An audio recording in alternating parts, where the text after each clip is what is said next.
dia, pessoal, de novo, né? Vamos começar hoje a nossa quinta aula da classe de Tito do CCB. E o tema de hoje, né, o título da aula é Graça e Glória, Manifestação e Poder, que é o capítulo número 5 do nosso livro que a gente está estudando.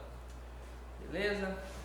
O Mário falou o capítulo 4, né, na última aula. Se não me engano, o título era A Vida Plena, alguma coisa assim. Hoje a gente vai dar continuidade e o tema vocês vão ver que vai se relacionar um pouco com o que o Mário falou na última aula, tá bom?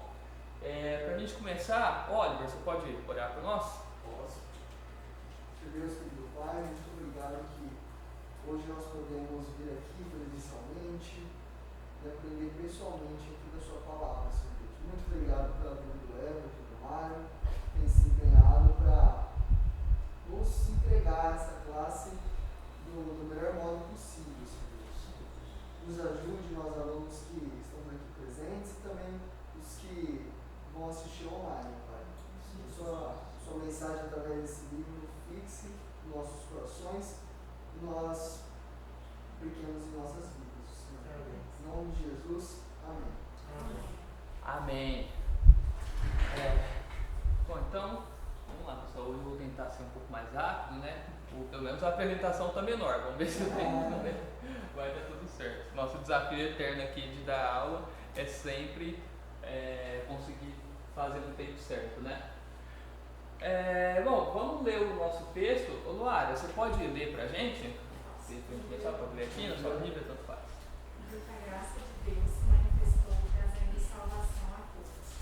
Ela nos educa para que, renegados a impiedade e as paixões mundanas, vivamos neste mundo de forma sensata, justa e piedosa, aguardando a bendita esperança e a manifestação da glória do nosso grande Deus e Salvador Jesus Cristo.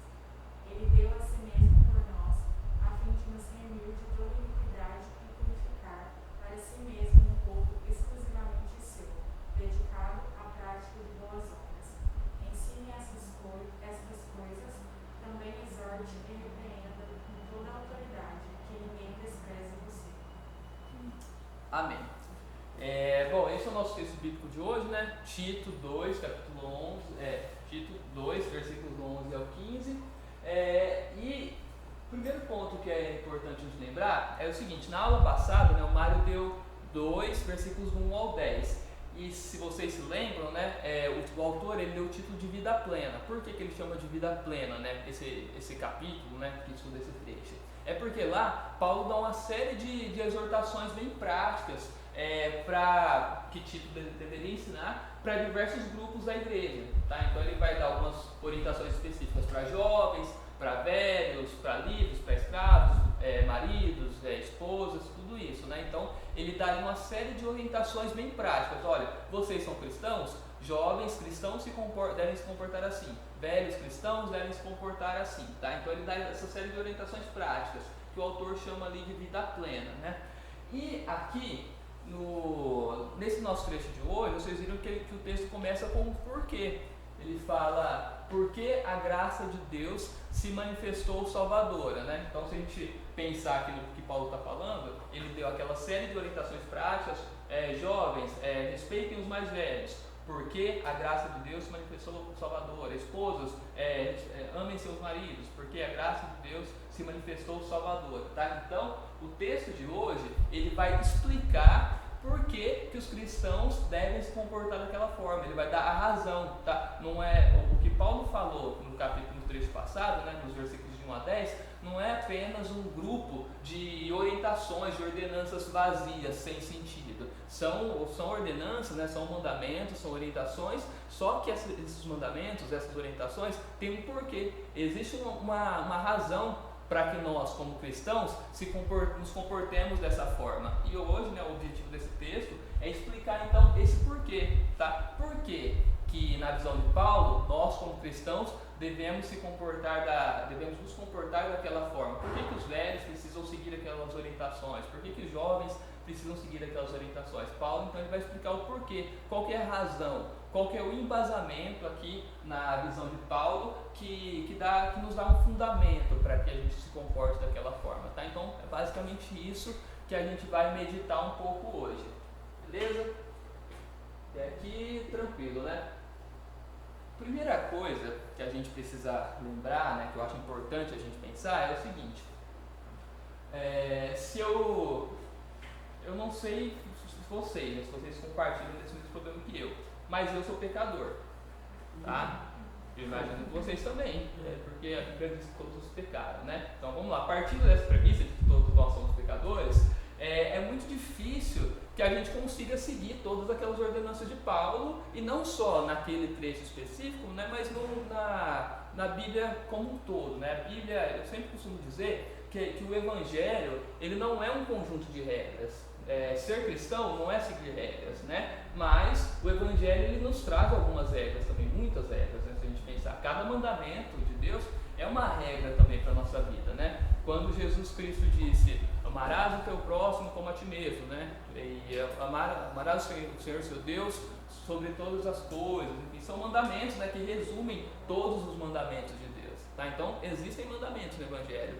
Só que se a gente pensar, quando a Bíblia vem e nos diz não faça isso, e a gente não consegue deixar de fazer isso, o que sobra para a gente, né? Sobra apenas uma condenação, um senso de condenação. Eu não consigo seguir a vontade de Deus dessa forma, eu não consigo ser plenamente obediente a Deus, né? Tiago 2,10 fala: qualquer um que desobedece um mandamento, quebra um pequeno mandamento, quebra toda a lei, né? Então, se eu sou culpado de um mandamento, sou culpado de toda a lei. Então, se eu não consigo amar o meu próximo como a mim mesmo em todos os momentos, eu estou desobedecendo toda a lei.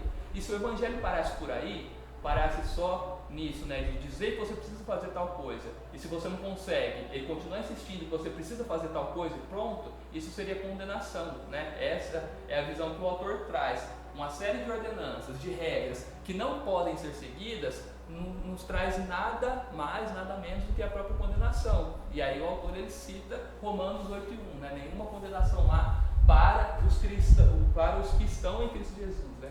Que são cristãos também. É por isso então que o verdadeiro Evangelho, ele nos traz salvação, ele não nos traz condenação. Tá? O verdadeiro Evangelho, ele tem regras, só que essas regras não são para nos condenar. Essas regras são para todos os mandamentos da lei.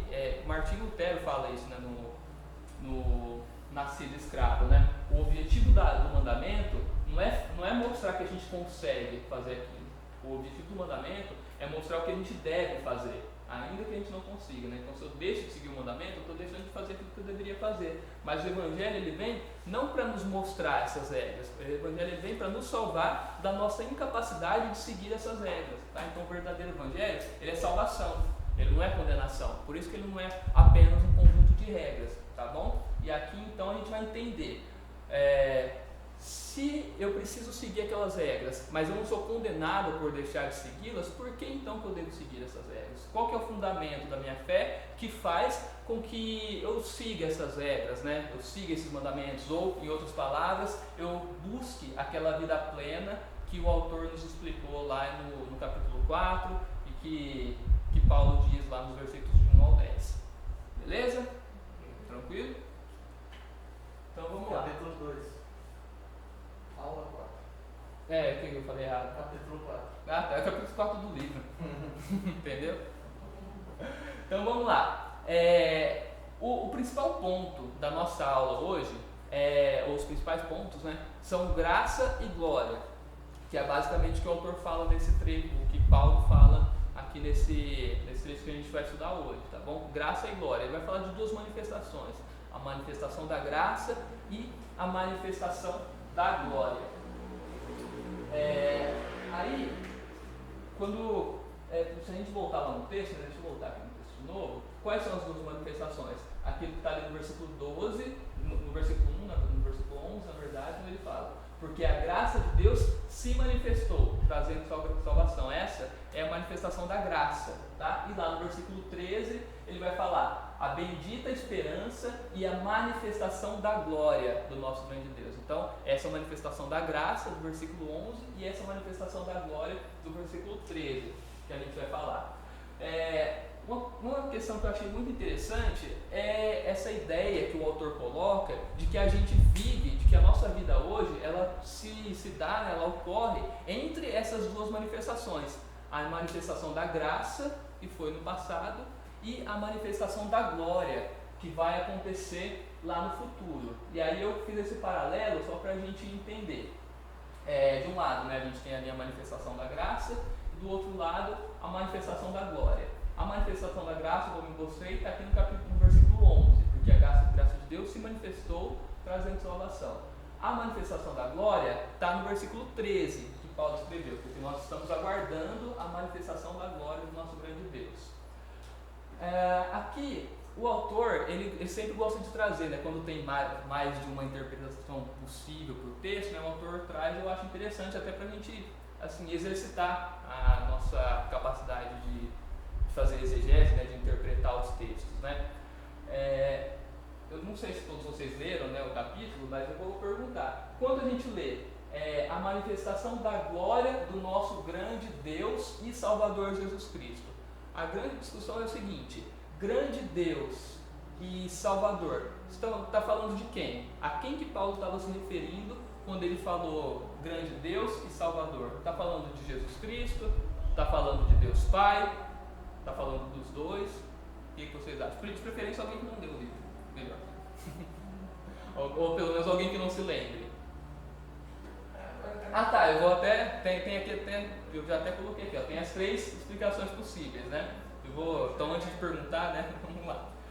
A primeira interpretação é a ideia de que, quando ele fala a glória do nosso grande Deus, ele está se referindo a Deus Pai, tá? E quando ele fala Salvador, ele está se referindo a Jesus Cristo, tá? Então a ideia aguardando a manifestação da glória do nosso grande Deus, Deus Pai, e do nosso Salvador, Jesus Cristo, tá? Essa seria uma interpretação possível. A outra é nosso grande Deus e Salvador, Jesus Cristo. A ideia de que o grande Deus e Salvador, que Paulo está falando aqui, seria Jesus Cristo, né, o Deus Filho. E a terceira ideia é a de que a glória ou seja, a glória que Paulo fala aqui seria o próprio Jesus Cristo.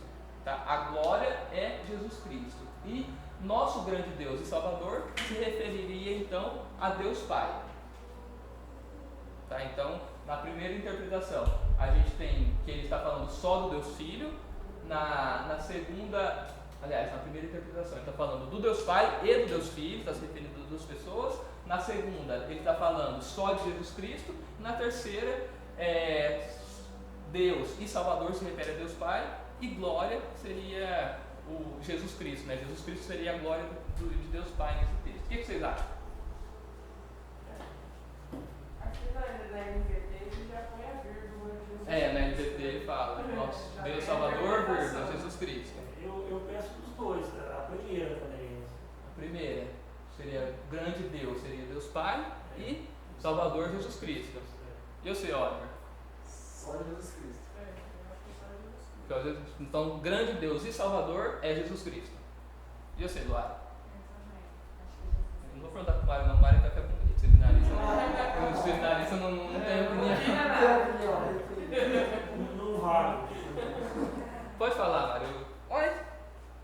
A gente comprou na mesma liquidação? Comigo. Mas não é bravo. Entendi. Não, porque o princípio da interpretação. Já começou com o princípio. Você vê tudo que a carta diz, né? Em outro lugar, mais à frente, ele chama Deus Pai de Salvador. Então, faz sentido que esse termo seja direcionado a Deus Pai. E aí, como é uma frase só, você tem que ver as possíveis interpretações. Eu acho que a glória de Deus é Jesus Cristo, porque ele fala em outro lugar que Deus Pai é Salvador. Então, por causa disso, eu tendo a seguir a terceira opção, que é a que ele coloca. Entendi. O fato da terceira opção estar em azul e as outras duas em cinza não influenciou. Não. Então, beleza. Então vamos lá. A interpretação do Mário é a mesma que o autor dá no livro, tá? Que é o que eu acho que faz mais sentido também. Aí o autor ele vai trazer alguns argumentos, né? Eu gosto disso porque ajuda a gente a pensar mais no texto. Às vezes a gente lê o texto muito correndo, né? E a gente não medita, mas eu acho legal. Então, ó, em relação à primeira interpretação, aquela ideia de que o grande Deus seria o Deus Pai e Salvador seria Jesus Cristo, o autor ele diz que essa não é a melhor explicação, porque a gente só tem um artigo definido, só o "o" ali, o nosso grande Deus e Salvador, só aparece uma vez. Então não faz sentido que ele esteja se referindo a duas pessoas. Então ele falaria o nosso grande Deus e o nosso Salvador, alguma coisa assim. Mas quando ele fala o nosso grande Deus e Salvador, a ideia é de que ele está falando de uma pessoa só. Poderia ser Deus Pai ou Deus Filho, né? Mas ele está se referindo a uma pessoa só. E tem um outro argumento mais forte ainda, que é o seguinte: aqui Paulo está falando da segunda vinda de Cristo, né? Ou da volta de Cristo, né? A manifestação da bendita esperança, a glória do nosso grande Deus e Salvador. No Novo Testamento não existe nenhuma referência de que Deus Pai apareceria ali junto com Deus Filho nessa segunda vinda, tá? A segunda vinda, ela sempre fala da segunda vinda de Jesus Cristo e não de Deus Pai ali junto, né? Então por isso que não faria tanto sentido ele falar aqui desse retorno de Deus Pai com Deus Filho, tá bom? Então por isso que a gente descarta essa.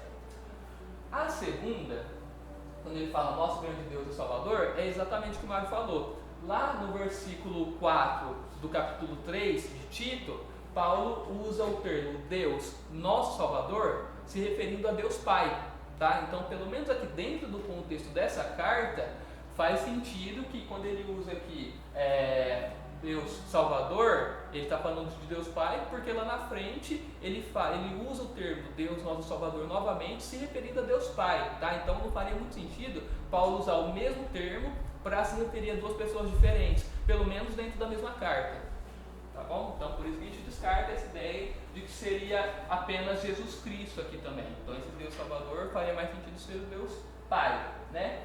E aqui a terceira interpretação, que é que eu concordo com o autor, né, e o Mário também, que essa é a ideia então de quando ele fala a glória, a manifestação da glória, essa glória que seria manifestada seria o próprio Jesus Cristo, tá? E aí Deus e Salvador não seria Jesus Cristo, seria o próprio Deus Pai, né? Então a ideia aqui é o seguinte, né, como que a gente poderia interpretar esse texto, né? Eu até coloquei ali. Seria a manifestação da glória do grande Deus e Salvador, Deus Pai, e a glória de Deus Pai é, vírgula, Jesus Cristo, tá? Então por isso que ele coloca Jesus Cristo no final. A glória do nosso Deus Pai, vírgula, essa glória é Jesus Cristo, tá bom? Porque aparece escrito aí, né? Jesus Cristo de fato.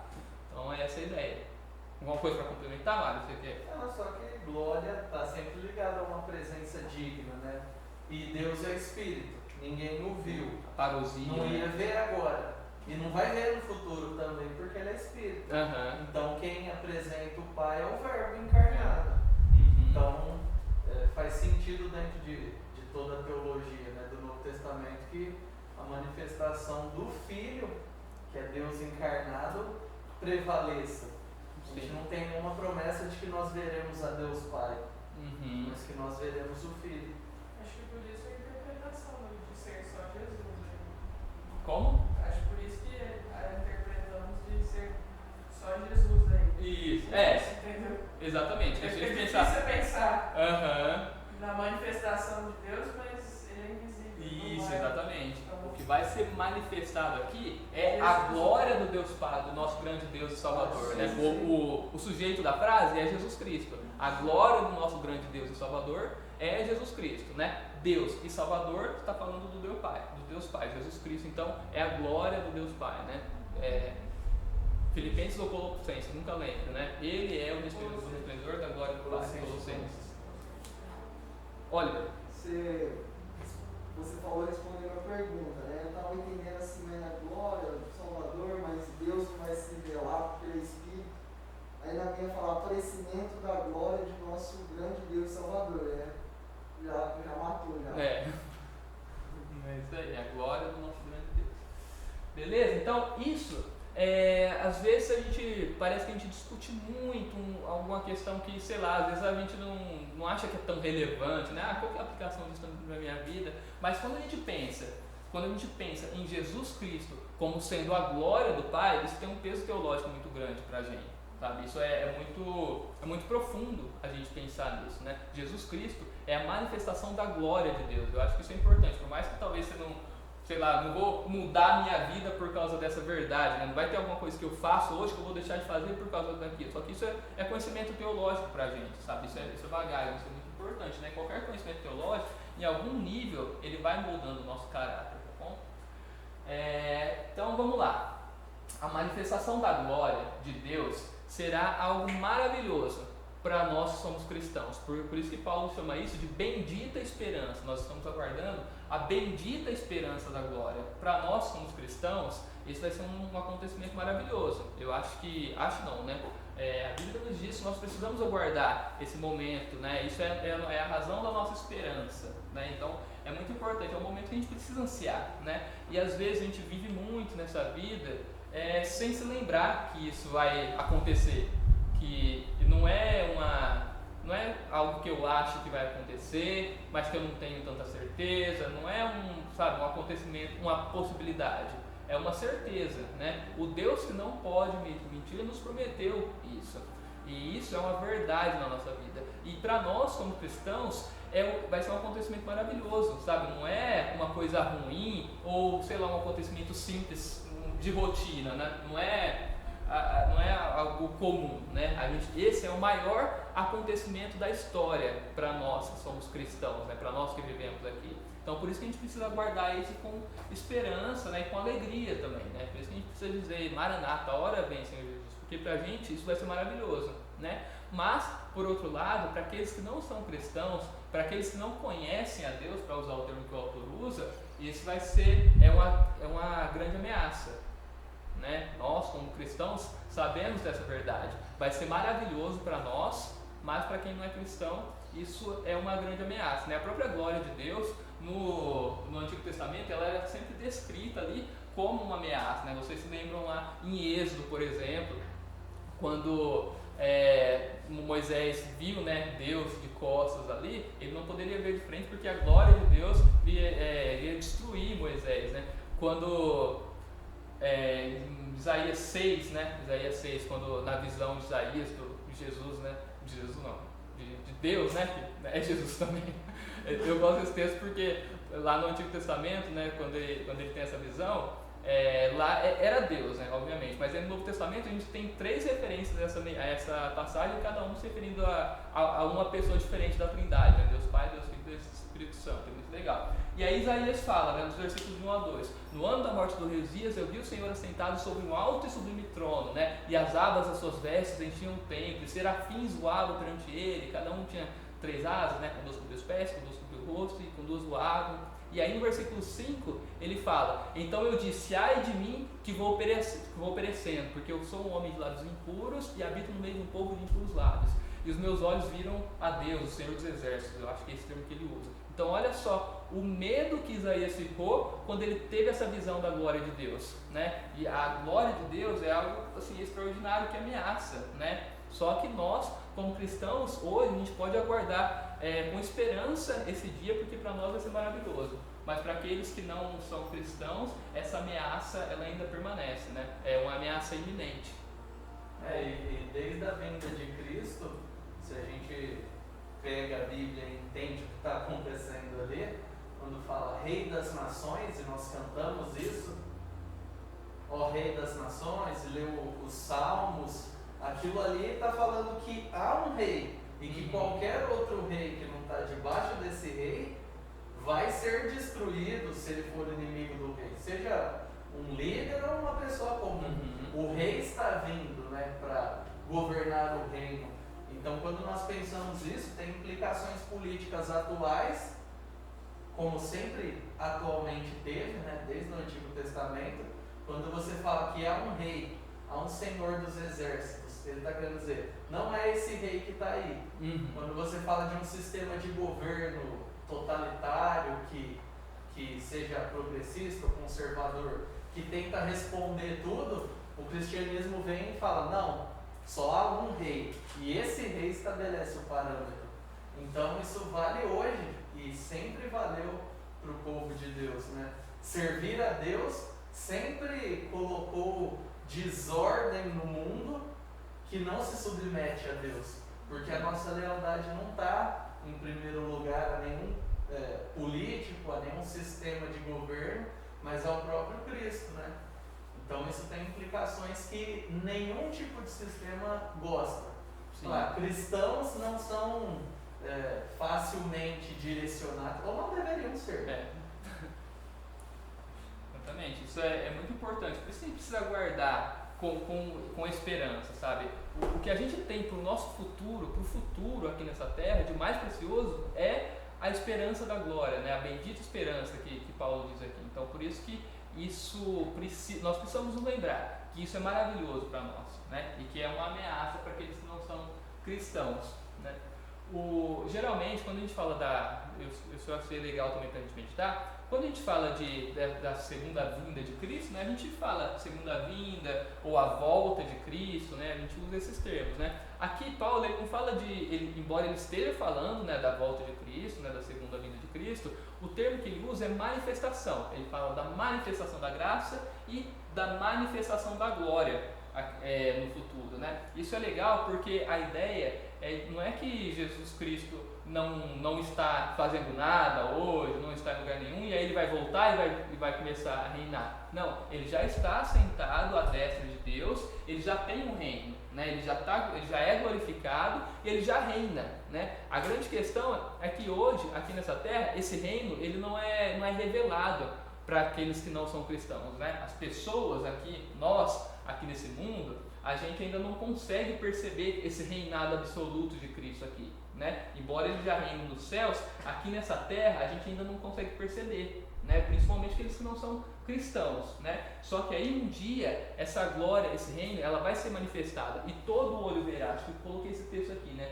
Eis que vem com as nuvens e todo olho o verá, até quantos o transpassaram, e todas as tribos da terra se lamentarão sobre ele, certamente. Então vai chegar um tempo em que esse reinado absoluto de Cristo, ele vai ser manifesto aqui nessa terra. Todas as pessoas vão ver, todas. A gente está falando só de nós como cristãos servindo a esse rei, mas com um reino que acontece assim só na nossa vida, né, espiritual. A gente está falando de um reinado que vai ser absoluto, onde todas as pessoas, salvos e não salvos, né, quem crê e quem não crê, quem acredita na existência de Deus, ainda que não seja cristão, e quem não acredita, todas essas pessoas vão ser impactadas por essa volta de Cristo, né, com poder e grande glória, né? Então esse reino, essa glória, ela vai ser manifesta. Ela já existe hoje, mas ela ainda não se manifestou, porque as pessoas não veem. Mas vai chegar um dia em que ela vai ser manifesta, né? Por isso que Paulo usa esse termo de manifestação. Não é algo que não existe e vai passar a existir. É algo que já existe, mas vai ser revelado, né? Tudo vai ser revelado nesse dia, né? Esse reinado de Cristo, que é oculto hoje, ele vai ser revelado para todas as pessoas, né? Eu fico pensando na grandiosidade desse acontecimento, né? Quem assistiu Vingadores Ultimato, né? Agora eu estou assistindo as outras séries, a gente vê, né, que aconteceu um evento onde metade das pessoas desapareceram, né? E aí, passados 5 anos depois, já dando spoiler, né? Metade das pessoas tomaram todos sem o mesmo. Essa metade de pessoas do mundo todo que tinham desaparecido voltaram. E aí é legal que a gente vê o impacto que isso teve na sociedade como um todo, né? Se a gente pensar, imagina metade das pessoas simplesmente desaparecerem. Como que a sociedade precisou se acostumar com aquilo, né? Se adequar, líderes desapareceram e depois de 5 anos essas pessoas voltaram. E aí é um outro evento grandioso que as pessoas então vão ter que se acostumar, vão ter que lidar com essas pessoas que voltaram, porque o mundo já não era o mesmo e tudo mais. Olha o impacto que isso teve na sociedade. Eu fico pensando na volta de Cristo, então, o tamanho de impacto que vai ser algo que vai mudar tudo, né? Vai ser maior do que tudo que a gente já viu, né? Tudo que já aconteceu na história. A primeira vinda de Cristo, ela já foi grandiosa, né? Porque se a gente pensar hoje, a gente vive depois de Cristo, né? Ele dividiu a história entre antes e depois. Imagina quando ele voltar com poder e grande glória para governar todas as nações, de fato, né? Vai ser algo que vai ser extraordinário, né? Vai ser o maior evento aqui que já aconteceu na história, né? Por isso que eu aguardo, e nós deveremos aguardar por isso ansiosamente. Alguma dúvida aqui, turma? Tranquilo, né? Beleza. Isso é legal, porque é o seguinte, a gente falou da manifestação da glória, né? Manifestação da glória de Cristo. Ele vai voltar com poder e grande glória, todos os olhos o verão, né? Vai mudar a história e tudo mais. Só que além disso, tem uma razão até mais pessoal para a gente ansiar por esse momento. Porque nesse momento a glória do a nossa glória, né? A glória do nosso corpo também vai ser manifesta. A glória de Cristo vai ser manifestada, mas o nosso corpo glorificado também vai ser manifestado, né? Colossenses 3 e 4 diz: porque vocês morreram e a vida de vocês está oculta justamente com Cristo em Deus. Por que ele fala isso? Quando nós nos convertemos, nós morremos para o pecado, mas nós ganhamos uma nova vida, né? Nós nos tornamos nova criatura. Só que essa nova vida que a gente tem, ela está oculta no nosso interior, né? Quem olha a Luara na rua ali, por exemplo, no trabalho, em outros lugares, eles não conseguem ter ideia, não conseguem ter dimensão da transformação que ela passou na vida dela, porque essa transformação ela é interior, né? Ela nasceu de novo, ela nasceu do Espírito, só que essa transformação é interior. As atitudes dela mostram isso, só que quem é de fora, né, quem vê ela, apenas vê ela como uma pessoa boa, como alguém, né, enfim, com as qualidades, né, mas eles não têm dimensão do quanto isso é sobrenatural, do quanto essa transformação foi sobrenatural na vida dela, né? Mas no futuro, Paulo escreveu: quando Cristo, que é a vida de vocês, se manifestar, então vocês também serão manifestados com Ele na glória. No retorno de Cristo, a nossa transformação, ela vai ser manifestada também, tá? Então, essa glorificação, ela vai transformar não só a história, não só o mundo, mas vai transformar cada um de nós também individualmente, tá? Então, essa nossa nova vida também vai ser manifesta no retorno de Cristo, tá? Então, ela tem uma implicação mais pessoal. A gente pensa muito em termos gerais, em termos de mundo, né? Mas ela vai causar também uma transformação na nossa vida, tá bom? E aqui, no versículo 2:13, né? Paulo também escreveu: por enquanto, nossa vida é apenas Paulo não, né?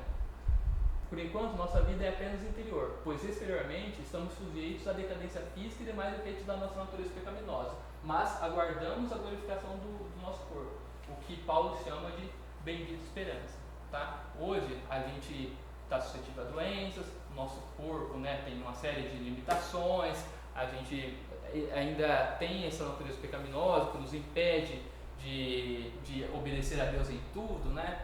Só que a gente aguarda esse dia, onde a gente vai ser liberto de tudo isso, de todos os efeitos do pecado, né? Todas as consequências que nós temos do pecado. E isso é algo grandioso para a gente também. Uma outra questão importante é o seguinte: a graça, ela aconteceu lá atrás, né? A glória vai acontecer no futuro, né? Só que Paulo, no versículo 13, ele fala que a graça nos educa, a graça nos ensina. E a ideia aqui é o seguinte: a graça não é só algo que nos alcançou lá no passado, para que a gente possa esperar um dia no futuro, onde nosso corpo será glorificado. A graça, ela nos traz ensinamentos para a nossa vida hoje, tá? A graça, ela nos ensina a viver aqui nessa terra. Hoje, a gente vive entre duas manifestações. O autor fala isso também. A gente vive entre a manifestação da graça, que aconteceu no passado, e entre a manifestação da glória, que vai acontecer lá no futuro. E dentro dessas duas manifestações, entre essas duas manifestações, estamos nós aqui. A nossa vida existe, né? E aí, o que o autor diz é que a graça não pode ser tratada só como uma salvação que nos alcançou lá atrás. Ela tem que ser tratada como um professor que nos educa, que nos ensina a viver entre essas duas manifestações também. Por isso que lá nos versículos de 1 a 10, Paulo traz aquela série de ordenanças, de orientações sobre a nossa vida plena, porque ele sabe que a graça de Deus nos educa, né? Por isso que ele escreveu: ela, a graça, nos educa para que, renegadas a impiedade e as paixões mundanas, vivamos neste mundo de forma sensata, justa e piedosa, tá? Então, a graça, ela nos ensina. Nós vivemos da forma que vivemos, nós agimos da forma que agimos, porque a graça de Deus nos ensina, ela nos instrui a viver dessa forma, tá bom? Então, a gente precisa refletir sobre isso também. O quanto que eu, na minha vida estou sendo ensinado pela graça de Deus? Ou qual que é o impacto que a graça de Deus, a verdade da graça de Deus, a manifestação da graça de Deus teve na minha vida, no meu dia a dia? O quanto minhas atitudes refletem essa graça de Deus, né? E aí, quero fazer uma pergunta para vocês agora, refletindo sobre tudo que a gente falou aqui até agora, né? Sobre essa questão da graça lá no passado, que nos salvou, e sobre a glória, que é a nossa bendita esperança, né? Agora que aguardamos o futuro, tanto a manifestação do próprio Jesus Cristo, quanto a manifestação da nossa nova vida, né? Como a reflexão sobre essas duas verdades te motiva, né? Incentiva você a viver em sujeição à vontade de Deus, pensando ali especialmente no que o Mário explicou na aula passada. Como que você se sente motivado a buscar mais a Deus, né? a agir de acordo com a vontade de Deus, pensando sobre essas questões da graça e da glória? Sobre tudo que a gente falou aqui, né? Como que você ganha um gás para viver mais de acordo com a vontade de Deus? Como? Por quê? Quais são as implicações disso na sua vida?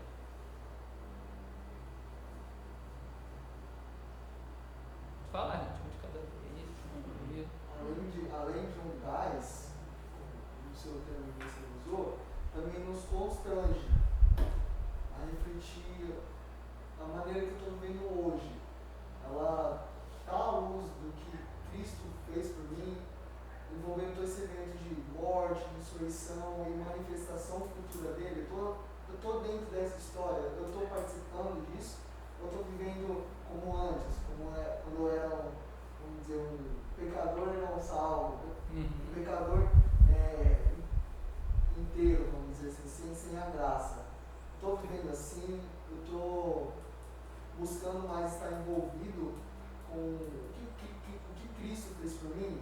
Então, além de dar um gás para eu vou fazer, eu vou conseguir com a graça, né, sobre o poder do Espírito, mas o que eu já estou fazendo que não está de acordo. Então me coage a ficar constrangido e mudar de rumo. A gente te leva a analisar a sua vida, né? A analisar se você está vivendo de acordo com essas verdades, né? É muito bom. Mais alguém? Por que não, né? E por que não? Por que não viver dessa forma que ele estava pedindo, né? Falando, perguntando, se Jesus fez muito mais do que eu poderia, né? Respondendo a ele nisso. Então ele fez muito mais, morreu por mim. Sim.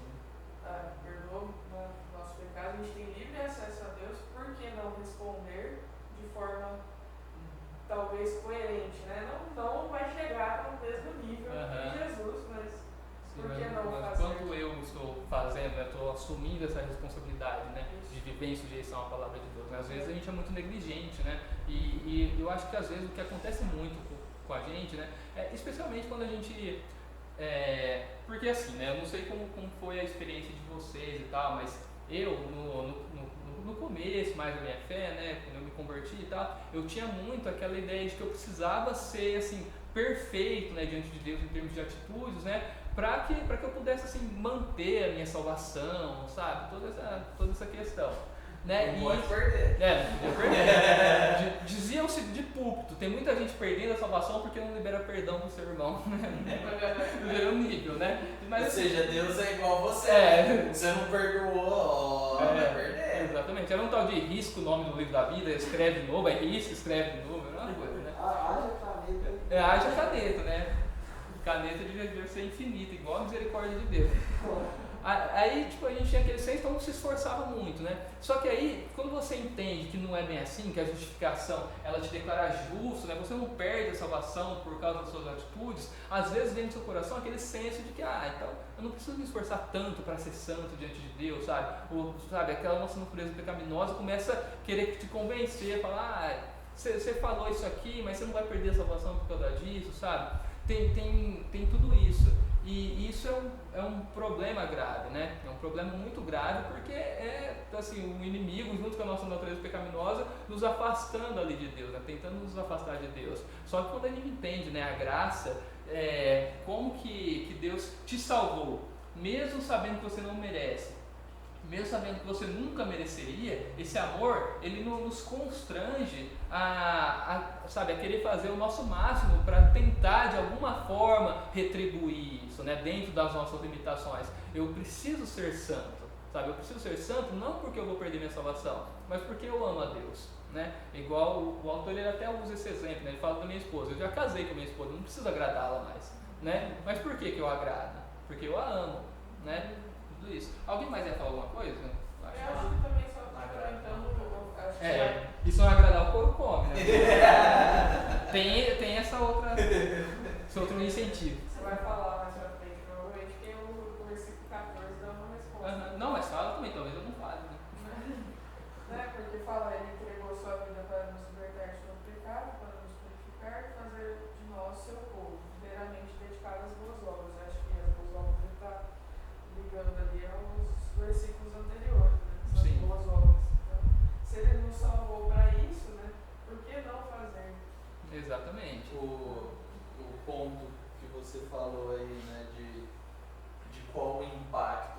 Para mim, o versículo 2, apesar de eu não ser um homem idoso, né, tem o Sérgio aí que é mais velho, mas tem o Oliver que é mais novo. Então você Então eu estou no meio do caminho. Então, esse meio do caminho que é interessante. Você ainda não sabe tanto de vida e não caminhou tanto com Deus quanto poderia, mas você já caminhou mais que alguns. Então você tem que aprender e ensinar. E essa parte que fala, né, ser moderado e sadio na fé e no amor, a graça me motiva. Não que eu não tenha vontade de dar uns tapas na orelha da galera e tal, né? Porque eu sou pecador e aí eu reajo ao pecado delas querendo pecar. Não com a graça, né? Mas muitas vezes é humilhante quando Deus ele vem graciosamente e através de um versículo, ou de uma reflexão, ou de alguém, ele vai e trata o seu pecado com um cuidado tão grande que te humilha. Porque você, no meu caso, eu não tenho essa tendência à moderação. Às vezes as coisas acontecem e eu quero responder rápido, quero resolver e tal, mas a moderação é o contrário disso. Então a graça de Deus e a glória de Deus, né, a perspectiva que eu vou me encontrar com Ele, me faz querer viver desse jeito, assim, saudável, né, sadio na fé. Eu não quero viver pedindo perdão porque eu erro toda hora, mas eu não quero viver indiferente também. Eu quero viver de um modo que honre a Deus. E a graça, ela ensina, né? Ela vai ensinando, significa o quê? Vai ensinar a vida inteira. Mas tem que ensinar um pouco mais hoje do que há uns anos atrás. Tem que ensinar e tem que me motivar de alguma forma diferente, né? Porque não é uma questão meramente cognitiva, é uma transformação de vida. Eu não tenho o direito de falar que a graça me transformou se eu não faço o que Jesus manda em nenhum nível. Eu tenho que fazer em algum nível porque essa é a prova de que a graça me transformou. Exatamente. Dentro disso, né, o autor ele vai chamar essa ideia, né, de manifestação de graça e manifestação de glória de força motriz da vida plena, né? A ideia é que é o seguinte: a vida plena que Paulo descreveu lá nos versículos de 1 a 10, ela é movida, né? Você é impulsionado àquela vida plena por meio dessa ideia de graça e de glória. O que nós fazemos de bom diante de Deus é motivado não porque a gente quer ser uma pessoa boa, não porque eu acho que isso é certo, mas é motivado porque eu entendo essa ideia de graça e de glória, tá? Por isso que Paulo diz para Tito ensinar essas coisas aos cristãos, ensinar também sobre a manifestação da graça e sobre a manifestação da glória, né? Isso até aplicando para o nosso discipulado no dia a dia, né? E quando eu falo discipulado, eu posso estar falando de caminhar junto com outra pessoa, mas posso estar falando de discipular meus filhos, por exemplo, né? E outras pessoas com quem eu tenho um relacionamento mais íntimo, né? O discipulado, ele precisa ser pautado tanto no ensino do que precisa ser feito, né? Eu preciso explicar, olha, é assim, isso é certo diante de Deus, isso é errado diante de Deus, isso é pecado, isso não é. Só que principalmente eu preciso ensinar por que nós fazemos isso. Eu preciso ensinar sobre a graça de Deus e sobre a glória, porque são essas verdades que vão motivar, sabe? Que vão ser a força motriz, né? Que vão mover a nossa vida em direção à obediência dessas orientações, né? Mais uma vez, o não pode ou o faça isso vazio é legalismo, sabe? É condenação. Quando você fala faça isso e a pessoa não consegue fazer, ela está sendo condenada por aquele mandamento, né? Mas nós, como cristãos, conhecendo o verdadeiro evangelho, nosso papel é ensinar, faça isso por causa disso, por causa do que Deus fez por você, porque Ele vai te dar o privilégio de desfrutar de uma eternidade na glória com Ele, sabe? Isso é o que precisa mover, é o que precisa nos impulsionar na nossa caminhada cristã e é o que nós precisamos ensinar às outras pessoas para que elas também sejam impulsionadas a uma vida de santidade por meio dessas verdades, tá? Por isso que o autor chama isso de força motriz, né? E aí ele vai explicar aqui no versículo 12, que eu achei bem interessante também, que a graça de Deus, ela molda nossos relacionamentos em todos os aspectos, né? Quando ele fala, ela nos educa para que, renegadas a impiedade, o que é impiedade? Vocês lembram? Acho que eu falei na primeira, segunda aula, ou piedade, na verdade, eu falei de piedade. Piedade é devoção a Deus, ou reverência a Deus, não tem a ver com dó, com pena, tá? Então uma pessoa impiedosa, ou a impiedade, não é falta de pena das pessoas, nada disso, né? Impiedade é uma vida que não adora a Deus, é uma vida sem devoção a Deus, tá? Então ele fala, renegados a impiedade e as paixões mundanas, vivamos neste mundo de forma sensata, justa e piedosa. Ele fala que a graça nos ensina a viver de forma sensata, justa e piedosa. Quando ela nos ensina a viver de forma sensata, o autor coloca que ele está falando, que ele está se referindo ao relacionamento de nós com nós mesmos, né? Aquela ideia de que eu vou ter uma vida que está assim de acordo, né? De acordo com o caráter, sabe, tudo mais. Uma vida em paz comigo mesmo, seria essa a ideia. E aí ele fala de justa. Justiça tem a ver com o meu relacionamento com as outras pessoas, né? Agir com injustiça é agir de forma justa, né? Coerente com aquilo que é correto com as outras pessoas também, né? Injustiça é você atribuir algo ruim a alguém que não merece e atribuir algo bom a alguém que não merece também, né? Seria injustiça, né? A justiça, então, tem a ver com o nosso relacionamento uns com os outros. E piedosa, né? Ter uma vida piedosa tem a ver com o nosso relacionamento com Deus, render a Deus adoração e devoção a Deus, né? Isso é o que a graça nos ensina. E aí a gente vai falar um pouco sobre a novidade que a graça agora nos traz, né? Ele traz 3 pontos: nova esperança, nova vida e novo amor e nova identidade.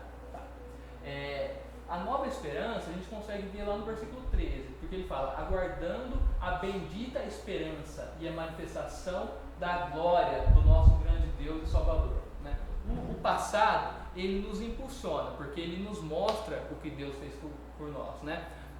Por meio da graça. Mas o futuro, ele nos atrai por essa bendita esperança que Paulo coloca aqui, essa esperança nova que a gente não tinha, né? Antes de ser cristão, você não tem esperança nenhuma no futuro. Agora nós, somos cristãos, a gente aguarda algo que vai ser maravilhoso para nós lá no futuro. Então esse futuro, ele nos atrai, essa bendita esperança do futuro nos atrai a uma vida de santidade com Deus. Eu sou motivado, né, a ser santo, a ter uma vida de santidade por Deus, também quando eu penso no futuro, sabe?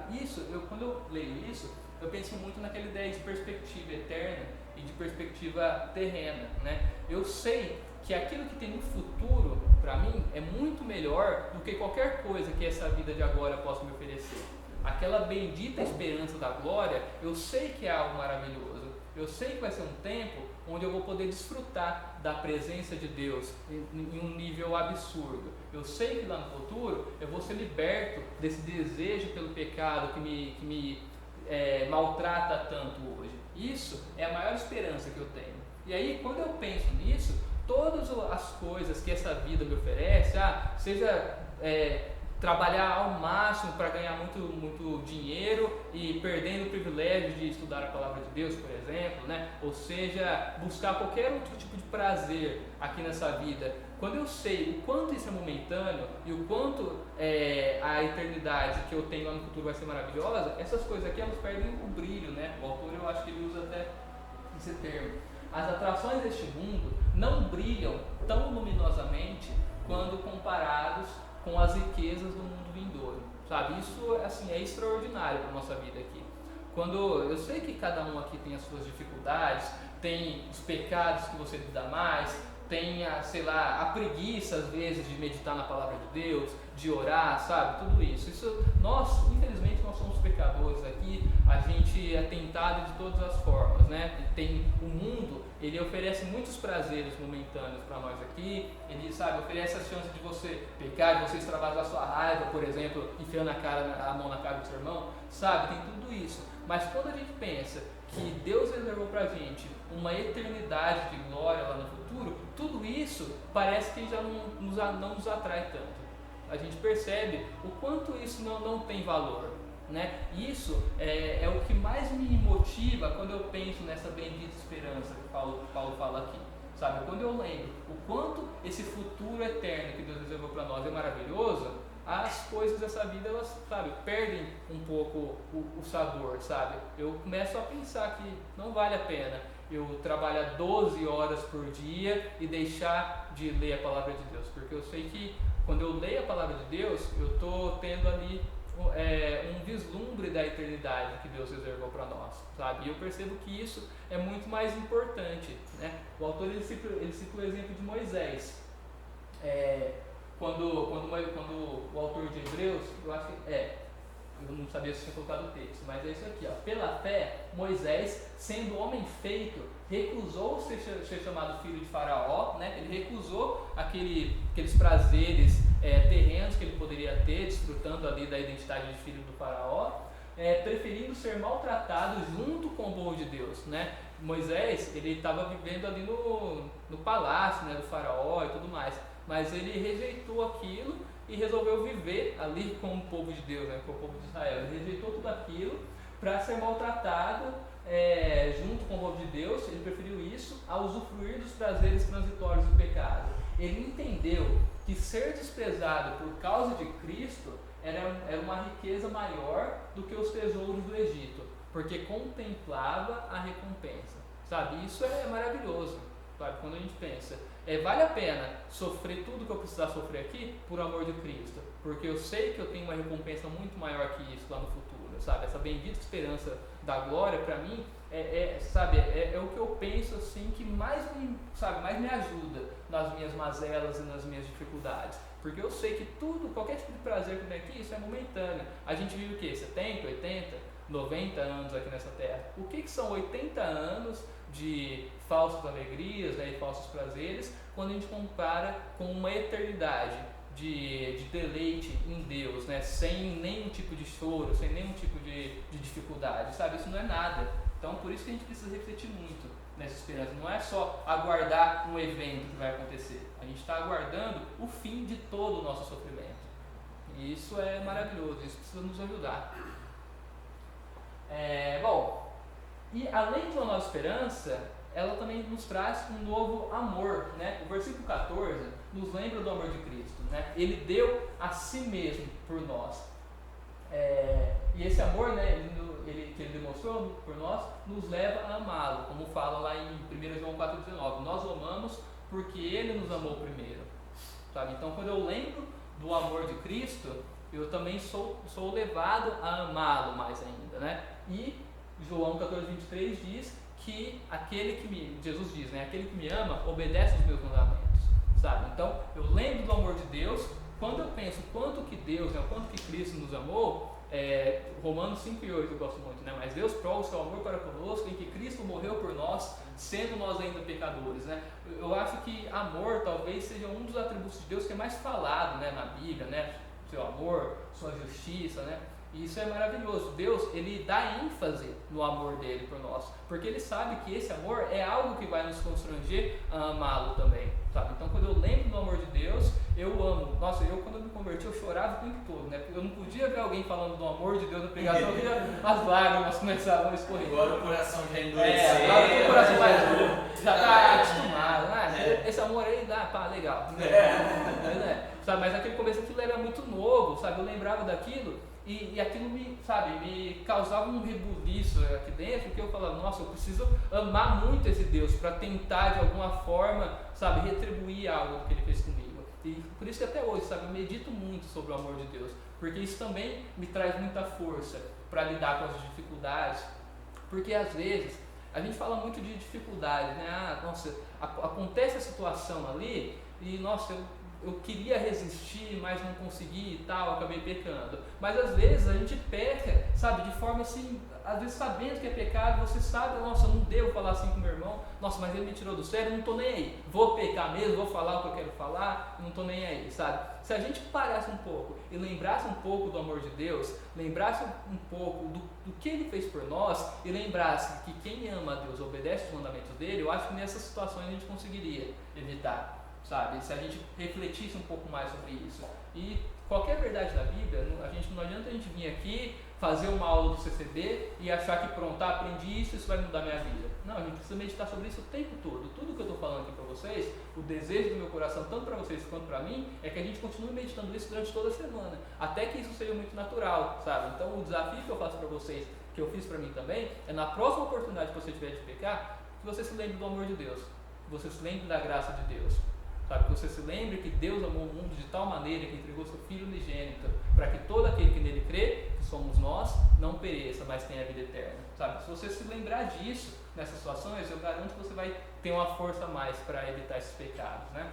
Um ponto desse novo amor aí é que se aprende a amar sendo amado na linguagem de Deus. Para nós, gente de igreja, geralmente, né? O jeito que eu quero te ensinar a amar a Deus é te jogando informação. E falando, beleza, passei a informação, cumpri, obedeça. Senão, a gente quebra. É meio que assim que a gente trata, mesmo sem colocar nessas palavras. Eu já falei com fulano, eu já orei com ele. Por que ele não muda instantaneamente? Ele já sabe o que tem que ser feito. Exatamente. A gente acha que é só intelectual. E reduz a uma informação. Mas Deus nos ensina a amar nos amando. Então é um relacionamento. E ele conecta todo esse amor ao irmão. Ele não separa igual a gente separa, né? Muitos desigrejados ou cristãos com vários problemas relacionais. Não quer tratar, não quer se arrepender, fala, eu estou bem com Deus. Aí, mas e com o seu irmão? Não, isso daí é outra coisa. Não é outra coisa. Deus ele não separa. Você não está bem com o seu irmão, você não está bem com Deus. Né? Exatamente. E para nós é muito fácil essa separação. Não, mas eu estou obedecendo aqui e ali. Aí a gente ignora aquilo que é mais difícil, que é a convivência, sem dúvida. Aí a gente estabelece dois parâmetros. Isso aqui de fazer, de servir, de dar dinheiro e tal, é obediência. Me dedicar às pessoas, não. Isso daqui é coisa de pastor. Então a gente paga o pastor para o pastor lidar com pessoas porque as pessoas são difíceis. E a gente cria, via de regra, essa dicotomia, essa separação. E Jesus ele não criou. Porque de quantas horas que Jesus estava junto com os discípulos, ele ficava lendo a Bíblia? Porque eles nem tinham acesso às escrituras.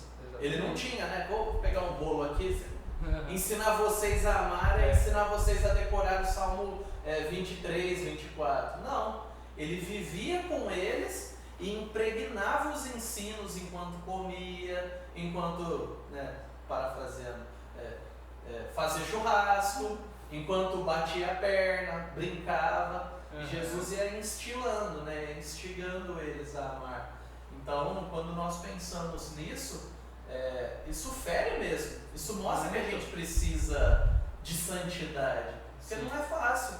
Não dá para fazer isso sozinho. É um chamado impossível. Você tem que amar a Deus e as pessoas. Deus é perfeito. As pessoas não.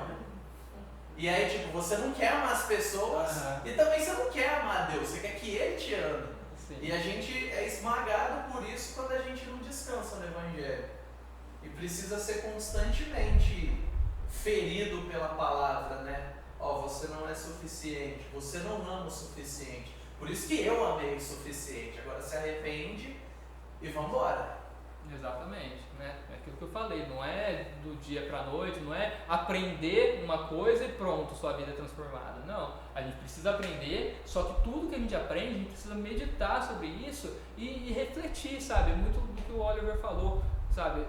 Aquilo que eu sei, sabe? Eu estou meditando sobre aquilo está de fato transformando minha vida. A gente precisa encontrar onde a nossa vida não foi transformada pelas verdades que a gente aprendeu e orar para Deus, colocar isso diante de Deus e, sabe, e nos dispor para que nossa vida seja de fato transformada, né? Só aprender, senão, se a gente vem aqui, eu fico aqui 1h30 falando para vocês ficam 1h30 ouvindo. Aí, na hora que sai daqui, vocês não colocam nada disso em prática, vocês estão perdendo tempo e eu estou perdendo tempo também. A gente não está aqui para isso, eu não estou aqui para ler o livro e explicar para vocês o que o livro está falando, né? Eu estou aqui porque Deus tem um chamado, né, na minha vida e na vida de todo cristão também, para pregar o Evangelho, né? O que eu estou falando aqui é pregando o Evangelho para vocês também. O Evangelho não é transmitir conhecimento, pregar o Evangelho não é transmitir conhecimento, né? É expor o que Deus nos ensina para que as vidas sejam transformadas pela palavra, por aquilo que Deus nos ensina, né? Então o objetivo é transformar vidas, não é transferir conhecimento.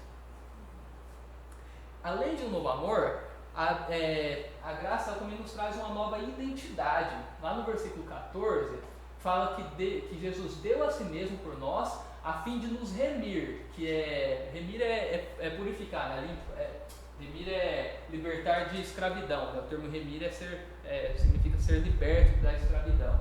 Remir de toda a iniquidade e purificar. Purificar, sim, né? Tem a ver com tirar a sujeira, né? Para si mesmo, um povo exclusivamente seu, dedicado à prática de boas obras. Qual que é a nova identidade que nós temos em Cristo?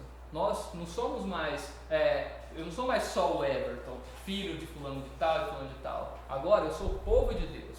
E eu sou o povo de Deus porque eu sou exclusivamente dele, eu fui purificado por ele, eu fui liberto da escravidão do pecado e sou uma pessoa, faço parte de um povo que é dedicado à prática das boas obras. Vocês estão vendo que eu não pratico boas obras para ser o povo de Deus. Eu sou o povo de Deus e por isso eu pratico boas obras. A prática de boas obras ela é consequência daquilo que eu sou. Tá? O que eu sou não é consequência daquilo que eu pratico. Tá? Isso é fundamental para a gente entender por que então que eu devo praticar boas obras se não são elas que vão me salvar. Eu devo praticar boas obras porque eu sou alguém que é separado para a prática das boas obras, né? O legalismo diz que o que fazemos determina quem somos.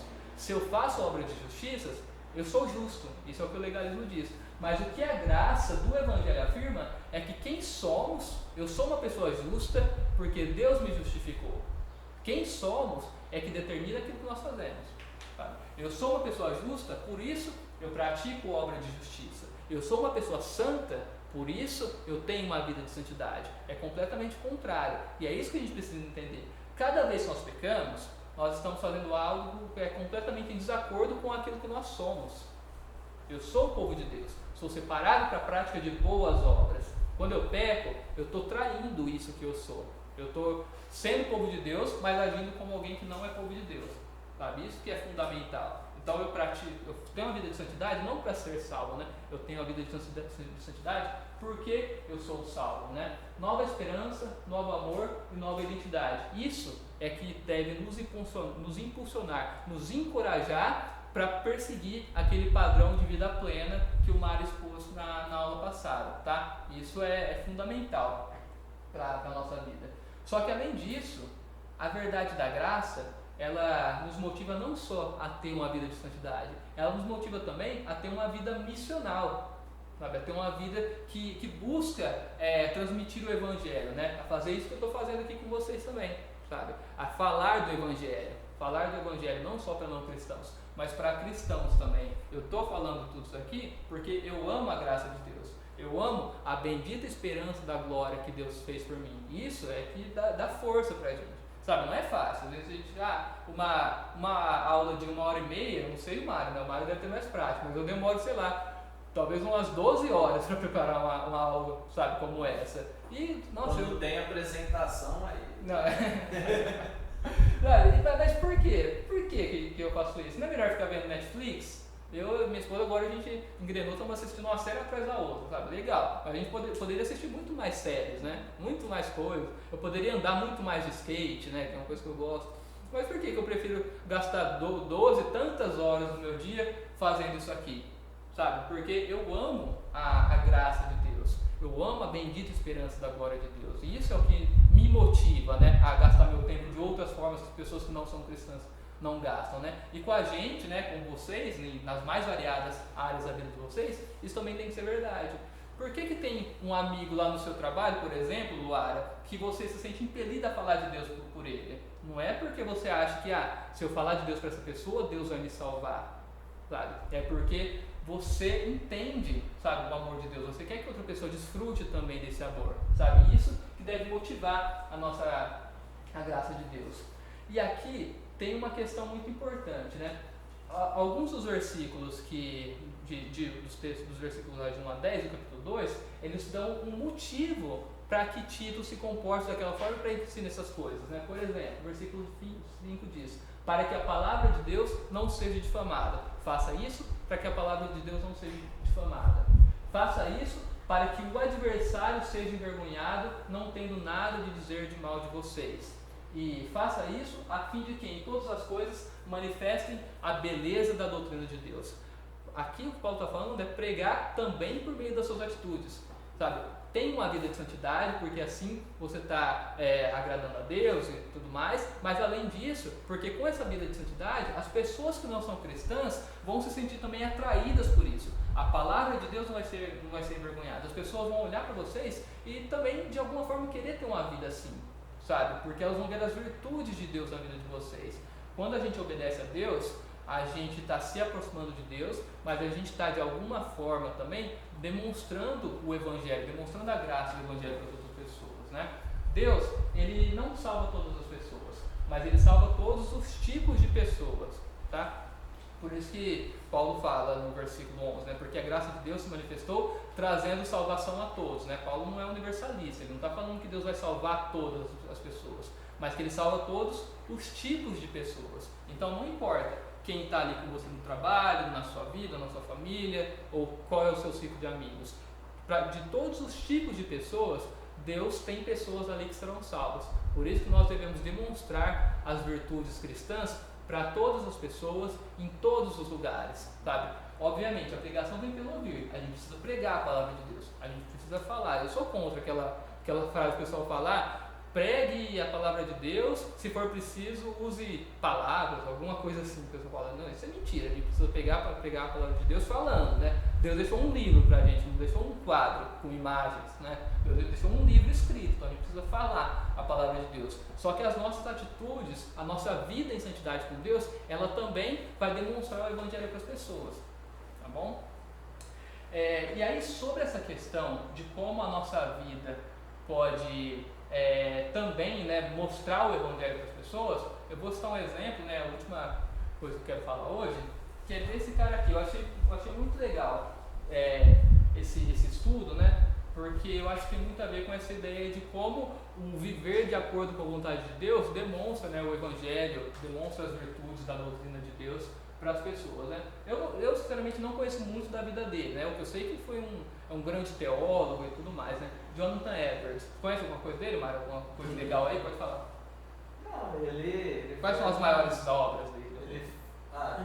Tem um sermão que é clássico da literatura americana, eles estudam na escola, né? Que foi o que eles dizem que deu origem a um grande avivamento nos Estados Unidos, que é Pecadores nas Mãos de um Deus Irado. Vale a pena. Só escrito mais famoso. Mas não chega a ser um livro, famoso, né? Mas não é um livro. Já foi impresso, mas é o sermão mais famoso dos Estados Unidos. E é do século XVIII, então quando você para pensar, ainda é o mais famoso. Crianças leem aquilo na escola. Ele também foi fundador, se não me engano, de Princeton. Ele foi presidente. Foi presidente. Bem no Bem no começo, era até começo. outro nome, inclusive, a faculdade. O que se tornou, né, depois Princeton. Ele morreu tomando vacina, uma vacina não testada. Eita! Uma coisa engraçada aí pra falar, que eu sei da história dele, eu acho que era contra a varíola, né? E ele tomou e morreu. Ele foi um pastor que se posicionou biblicamente contra a ceia aberta para todo mundo, que queriam. O pessoal da igreja dele, depois de mais de 10 anos, se não me engano, botou ele para fora, porque eles queriam abrir a ceia para todo mundo, e ele, biblicamente correto, falou não. E aí botaram ele para fora. E ele é talvez o maior teólogo que os Estados Unidos produziu até hoje. Assim, né? Exatamente. Teve Em influência amplitude. na Europa, né? Então, ele foi um grande teólogo e filósofo que assim, impactou não só o meio cristão, mas toda a cultura dos Estados Unidos, né? Um cara assim, um nome de peso, né? E aí, o legal é que no século XIX foi feito um estudo, um cara chamado Benjamin Warfield, e ele fez um estudo comparando o legado de Jonathan Edwards com o legado de uma outra pessoa, né, de um outro cara chamado Max Jukes, que era contemporâneo, eles viveram na mesma época. E aí o que esse cara fez era um trabalho de mestrado dele, se não me engano. Ele comparou qual que é o legado em termos de descendências, né? Basicamente ele estudou quem foram os descendentes de Jonathan Edwards e quem foram os descendentes do Max Jukes, para entender assim como a criação, né, que eles deram, né, para os filhos dele, de certa forma influenciaram as seguintes gerações, né? Tem uma teoria aí que fala das 5 gerações, né? A criação que um pai dá para o filho, ela vai ter impacto nas próximas 5 gerações até. Aí essa era a ideia. Ele pegou no século XIX, final do século XIX, se não me engano, ele pegou e estudou os descendentes de Max Jukes e os descendentes de Jonathan Edwards para ver o que aconteceu, né, com a família deles, né? Esse Max Jukes, e assim, né, esse estudo ele é bem famoso, talvez vocês vão procurar na internet, os números podem variar um pouco, enfim, mas eu peguei ali o que eu achei mais coerente e sem trazer muita informação que não tem como a gente testar, né? O que sabe, né, o que é comum é que esse Max Jukes, por exemplo, ele era alguém que era alcoólatra, tá? Isso é mais. Tem alguns textos que falam que ele era ateu, que ele conhecia o Jonathan Edwards, mas nem vou entrar nessa parte, né? Vamos ficar só por aqui. E aí, o resultado do estudo foi mais ou menos isso aqui. O cara ele conseguiu mapear 1.394 descendentes de Jonathan Edwards e ele conseguiu mapear 540 descendentes do Max Jukes, né? E aí os números mais relevantes são esses aqui. Entre os descendentes de Jonathan Edwards, tiveram, por exemplo, 13 presidentes de universidades, 65 professores de faculdade, 30 juízes, 60 médicos, 100 advogados e teve até um vice-presidente dos Estados Unidos. Se não me engano, foi vice-presidente do 3º presidente dos Estados Unidos, né? Então, esse foi basicamente o legado que ele conseguiu mapear ali de Jonathan Edwards. E do Max Jukes, a gente teve 310, dos 540, 310 descendentes morreram como indigentes, né? Foram enterrados sem ninguém nem saber quem que era. 150 criminosos, pelo menos 150 criminosos, né? E dentre esses 150 tiveram ali 7 assassinos. 100 alcoólatras e metade das descendentes mulheres se dedicaram à prostituição. Eu estou mostrando isso não é para falar que Deus vai honrar seus filhos por causa não é essa a ideia, mas eu fico imaginando o impacto que um estudo como esse, por exemplo, tem na vida de pessoas que não são cristãs, né? Porque a primeira coisa que eles vão enxergar é um cristão muito famoso e alguém que não era cristão. E a gente sabe, e a gente vê isso, a gente consegue ver o quanto as virtudes do Evangelho que Jonathan Edwards praticou na vida dele, elas são demonstradas através da descendência que ele teve, né? Isso impacta a vida de pessoas que não são cristãs. Pessoas que não são cristãs vão olhar isso aqui e vão ver valor no legado de Jonathan Edwards. Elas vão se sentir, de certa forma, motivadas com desejo de ter uma vida como a dele, sabe? Isso que eu acho interessante para nós hoje. A sua vida, a santidade que você tem, de certa forma, ela vai impactar a vida de pessoas que não são cristãs, porque elas vão olhar para a sua vida e vão admirar, de alguma forma, as qualidades, as virtudes do Evangelho que você demonstra. Ainda que muitas vezes você vai ser perseguido, as pessoas vão tirar chacota de você, alguma coisa assim. A primeira vez que eu fui numa igreja, eu não era cristão nem nada. Primeira vez, peguei uma Bíblia que a minha esposa tinha me dado, né, na época a gente trabalhava junto, saí de casa, virei a esquina, 2 meninas começaram a zombar de mim, falando, tem que ir pra igreja, não sei o que tem. Eu não sabia nem o que era ser cristão, não sabia nada disso, mas na primeira vez já fui ser perseguido ali pelo Evangelho, né? Sabe, isso não importa, o que importa é o legado que a gente deixa. De alguma forma as pessoas vão olhar para as nossas vidas e vão enxergar as virtudes de Cristo ali, sabe? Assim como foi, por exemplo, com Jonathan Edwards, né? E eu acho que isso é um grande exemplo para nós, ok? E concluindo, em meio às nossas fraquezas e dificuldades de viver de modo pleno, a gente pode encontrar forças para renunciar à impiedade na graça de Deus, que nos salvou, e na bendita esperança da glória, que nos garante um futuro maravilhoso, sabe? Todos nós temos nossas dificuldades, e das grandes forças que a gente pode encontrar para vencer essas dificuldades não está dentro de nós, não está dentro do seu coração, sabe? Não é nada disso. É o Evangelho. O Evangelho manifesta na graça e na glória de Deus. Que a gente possa então se lembrar de tudo isso, se lembrar do que a gente discutiu hoje aqui, e que amanhã você consiga pecar menos. Que durante essa semana que vai se iniciar, todos nós consigamos pecar menos, né? Não porque a gente está mais forte, não porque a gente aprendeu, mas porque a gente está meditando sobre a graça de Deus, sobre a glória de Deus, e essas verdades invadiram o mais profundo do nosso coração, até o ponto de transbordar para fora e de se transformar em atitudes. Amém? Eu vou orar para a gente terminar então. Senhor nosso Deus, nosso Pai amado, muito obrigado por essa oportunidade que o Senhor nos deu de podermos meditar sobre a Tua Palavra, ó Pai. Muito obrigado por tudo que o Senhor falou conosco hoje, por tudo que o Senhor tem falado comigo durante esses dias sobre esse estudo, Pai. E eu te peço, Deus, que o Senhor nos dê forças, começando a partir de agora, para que, meditando sobre a sua graça e sobre a sua glória, nós possamos ter nossas vidas transformadas, nós possamos nos dispor diante de Ti para deixarmos sermos guiados pelo Teu Espírito Santo, não por nós mesmos, não pelas nossas forças, mas pelo poder do Teu Espírito Santo habitando em nós. Que o Senhor nos ajude a amarmos mais a Ti e a Tua Palavra, que o Senhor nos ajude a aprendermos mais sobre Ti e sobre a Tua Palavra, mas principalmente que o Senhor nos ajude a sermos mais santos, a andarmos de acordo com a Tua vontade, Deus. Esse é o desejo do meu coração e é o que eu te peço em nome de Jesus. Amém. Amém, pessoal. Até a próxima.